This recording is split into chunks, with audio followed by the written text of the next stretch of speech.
और ससंहितां भागवतीं कृत्वानुक्रमे चात्मजम्। उन्होंने महर्षि वेद व्यास जी ने भागवत जी की रचना की, फिर विचार कर रहे थे। इसका नाम है परमहंस संहिता। जैसे आप भगवत गीता पढ़ेंगे तो वहां लिखा है, यह भगवत गीता क्या, ब्रह्म विद्या, ब्रह्म विद्यायाम। जैसे भगवत गीता ब्रह्म विद्या है, ऐसे ये क्या है, यह है परमहंस संहिता। ऐसी संहिता जो परमहंसों की है, ऐसी संहिता जो परमहंसों के मुख से निकली है। तो परमहंस कौन? तो पहले हंस को समझिए। हंस कौन है? बोले जो क्षीर नीर का विवेक करे वो हंस। जो दूध को ग्रहण करे और पानी को छोड़ दे, जो दूध और पानी को अलग कर सके वो है हंस।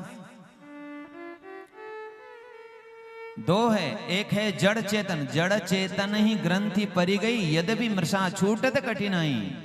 संसार में दो ही तत्व है, एक प्रकृति और एक परमात्मा। प्रकृति जड़ है, परमात्मा चिन्मय है। या कहो दो तत्व हैं, एक है जगत, दूसरा है जगदीश। तो जो जगत से जगदीश का दर्शन अलग करके कर सकें कि ये जड़ तत्व है, नेति नेति करके वेद ने कहा ये भी नहीं, ये भी जड़ है, ये भी जड़ है, शरीर जड़ है, बुद्धि जड़ है, मन जड़ है। उससे परे जो तत्व है वो आत्म तत्व है, वो परमात्मा तत्व है। तो जो जगत से जगदीश को अलग कर सकें, अलग दर्शन कर सकें, वो कौन? हंस। और परमहंस कौन?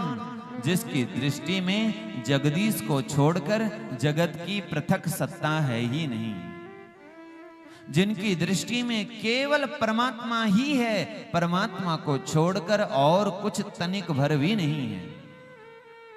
नान्यत भगवतः किंचित, ब्रह्मा जी ने कहा भगवान को छोड़कर यत किंचित भी कुछ इस संसार में अलग है ही नहीं, हो सकता नहीं।